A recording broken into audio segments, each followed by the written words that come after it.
Assalamualaikum warahmatullahi wabarakatuh. Selamat bertemu kembali dalam materi mata kuliah Pengantar Hukum Indonesia, pertemuan ke-9.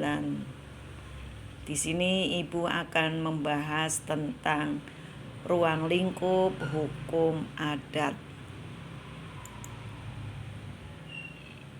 Pengertian daripada hukum adat dalam arti sempit yaitu yang sehari-hari kita mengenal bahwa hukum adat ialah hukum asli yang tidak tertulis yang memberi pedoman kepada sebagian besar orang Indonesia dalam kehidupan sehari-hari, dalam hubungan antara satu dengan lainnya, baik di desa maupun di kota. Di samping bagian tidak tertulis dari hukum asli, ada pula bagian yang tertulis, yaitu piagam, perintah-perintah raja, patokan-patokan pada daun lontar, awik-awik yang berasal dari Bali, dan sebagainya.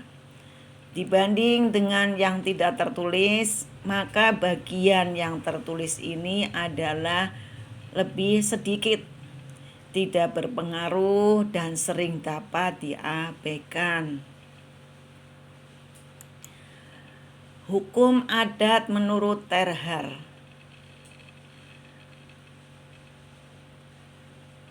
yaitu hukum yang berlaku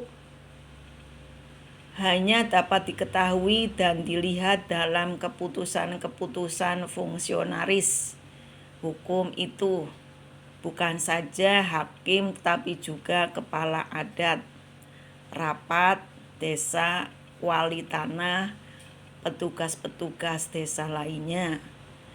Keputusan itu bukan saja keputusan mengenai suatu sengketa yang resmi, tetapi juga di luar itu berdasarkan kerukunan atau musyawarah. Menurut Van Vollenhoven, hukum adat adalah keseluruhan aturan tingkah laku positif yang di satu pihak mempunyai sanksi, oleh karena itu namanya hukum, dan di pihak lain dalam keadaan tidak dikodifikasi, yang namanya adat.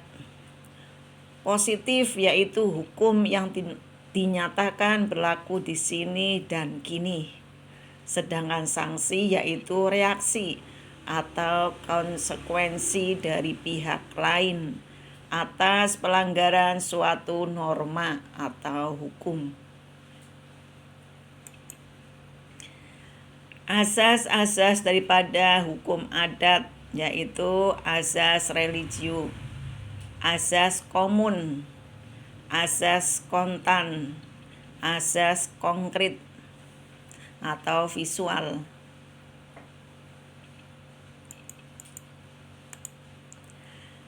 Asas religio adalah pembulatan atau perpaduan kata yang mengandung unsur beberapa sifat atau cara berpikir seperti prelogika, animisme,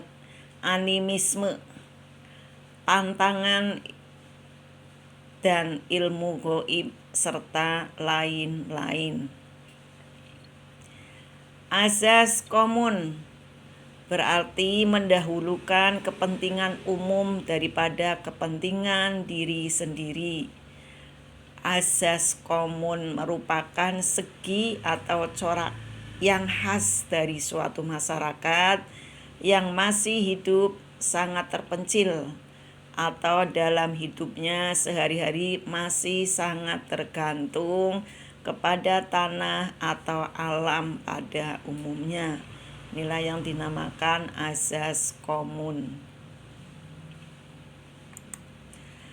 Azas kontan atau tunai mengandung pengertian bahwa dengan suatu perbuatan nyata, suatu perbuatan simbolis atau suatu pengucapan, tindakan hukum yang dimaksud telah selesai seketika itu juga dengan serentak bersamaan waktunya tatkala berbuat atau mengucapkan yang diharuskan oleh adat. Sedangkan azas konkret pada umumnya dalam masyarakat Indonesia, kalau melakukan perbuatan hukum itu selalu konkret atau nyata. Misalnya dalam perjanjian jual beli, si pembeli menyerahkan uang atau panjer.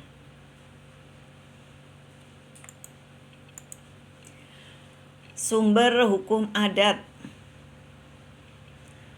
Sumber-sumber hukum adat diantaranya adat kebiasaan, jurisprudensi atau putusan-putusan hakim yang terdahulu, norma-norma hukum Islam yang telah meresap ke dalam adat istiadat masyarakat Indonesia, kitab-kitab hukum adat, buku-buku standar tentang hukum adat, dan pendapat ahli hukum adat.